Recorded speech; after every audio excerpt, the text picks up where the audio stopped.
minyoo. Minyoo ni mojawapo ya vitu au wadudu ambao wanaathiri sana kuku, na kama bahati mbaya ni miongoni pia mwa maeneo ambayo wafugaji wengi wa kuku huwa tuzingatii sana, kwa sababu sio kitu ambacho kinatokea mara kwa mara, na ni ngumu pia kuku mwenye minyoo kuwa na ile hali ya udumavu au udhaifu ule wa moja kwa moja.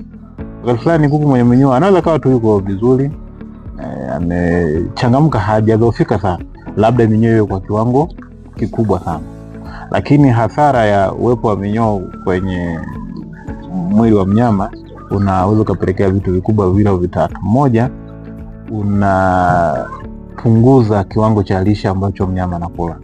Kwa nini? Kwa sababu kama unamlisha mnyama unategemea kwamba unamlisha hiki chakula chote kinaenda kwa mnyama, lakini kwa sababu mle ndani kuna wavamizi wengine ambao ni minyoo, wanapelekea nini? Wanaanza kushare vile virutubisho.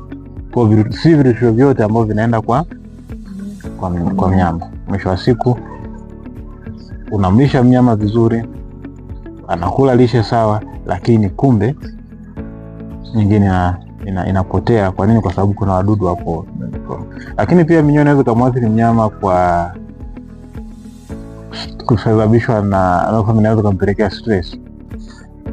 Mnyama ambaye ana wadudu ambao sio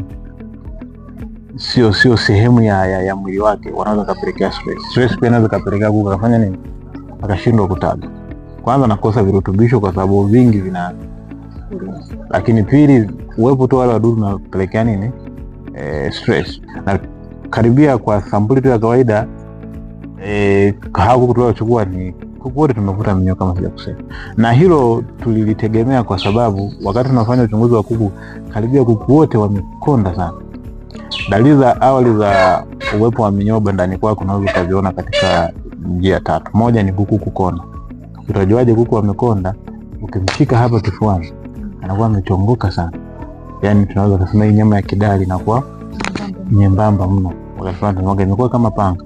Na asilimia kubwa ya kuku ambao wana minyoo unaweza kaona kwa hali hiyo. Ukimshika tu hata kabla hujamchinja, ukiwa unakagua kuku wako, ukimshika hii sehemu ya kidali na amekonda, ni dalili ya kwamba anaweza kawa na minyoo. Lakini pili, wakati fulani ni kuharisha. Minyoo inapokuwa imezidi kwa kiwango kubwa, au inapokuwa ile ipo hivi kama ambayo tumeitoa hapa, hata ikiwa mingapi, kwa sababu yani ile mizima ambayo inatembea inaweza kupelekea kuku akaanza kuharisha.